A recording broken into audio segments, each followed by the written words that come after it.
Hello everyone, আমি পিউ চলে আসলাম আবারও একটা নতুন ব্লগ নিয়ে। আজকে ব্লগটা শুরু করছি পাশের বাড়ির থেকে, মানে একটা ঠাম্মার বাড়ির থেকে। এসেই দেখি এখানে মা সবকিছু রেডি করছে, কারণ আজকে একটা ভাইয়ের জন্মদিন। আর এদিকে বড় ঠাম্মা দাঁড়িয়ে আছে আর ছোট ঠাম্মা বড় ঠাম্মাকে আলতা পরিয়ে দিচ্ছে। তাই আমাকে বললো একটু ভিডিও করতে, তাই আমিও ভিডিওটা করে নিলাম। ওদিকে আমার দিদন, কাকিমুনির মা সবাই মিলে বসে আছে। আমি মামা বাড়ির থেকে দিদন আর বুনুদেরকে নিয়ে এসেছিলাম, কারণ দিদনদেরও নিমন্ত্রণ আছে তার জন্য। আর এদিকে মা সব কিছু একে একে রেডি করে নিচ্ছে, যেখানে কেক কাটা হবে সেখানে নিয়ে যাচ্ছে।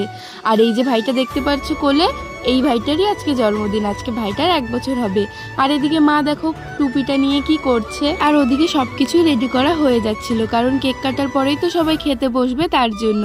আর এদিকে দেখতে পারছো এই যে আমার বোনটা যেখানেই যাবে সেখানেই ফোন, ও মনে হয় ফোনের ভিতরে তো ঢুকেছে, দেওয়ালের ভিতরেও ঢুকে যাবে এরপরে। আর এখানে আমি ভিডিও করছি তার জন্য দেখো কি করলো। ভাইটা যেহেতু ছোট তাই ভাইটার ঘুম পেয়ে গেছে, তার জন্য দেখো পিসি এখানে নাচাচ্ছে যেন না ঘুমায়। আর আমি ভাইটাকে সুন্দর করে সাজিয়ে দিয়েছিলাম চন্দন দিয়ে। আর ওদিকে গিয়ে দেখি বারান্দায় সবকিছু রেডি করা হয়ে গেছে। কি সুন্দর লাগছে বলো ডেকোরেশনটা, বাচ্চারাই কিন্তু করেছে, কিন্তু এত ভালো লাগছে কি বলবো। তারপরেই দেখো ভাইটা ভাইয়ের দাদুর কোলে উঠে পড়েছে। এখন সবাই মিলে বসে এখানে কেক কাটবে। কোনো কান্নাকাটি নেই, দেখলে ভাইটা কি সুন্দর হাসছে আর কেকটা কাটছে সবাই মিলে। সাথে আমার ছোট বুনু বড় বুনু সবাই আছে।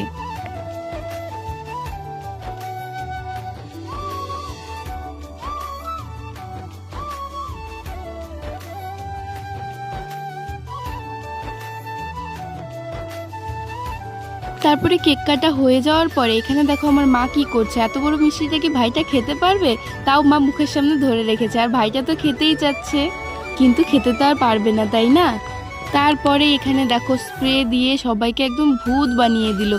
এত স্প্রে করেছে, জায়গাটা একদম ভেজা ভেজা হয়ে গেছে, কি বলবো। তারপর ওখানে তো আর আশীর্বাদ করাই যাচ্ছিল না, তার জন্য পরে ঘরে নিয়ে যাওয়া হয়েছিল। এখানে দেখো আমার মা যেহেতু বৌদি হয় ওই ভাইটার, তার জন্য এখানে দেখো মাকে একদম স্প্রে দিয়ে ভূত বানিয়ে দিয়েছে। এদিকে আমাদেরকেও দিয়েছে, কিন্তু বেশি না, মাকে আর কি বেশি দিয়েছে সব থেকে।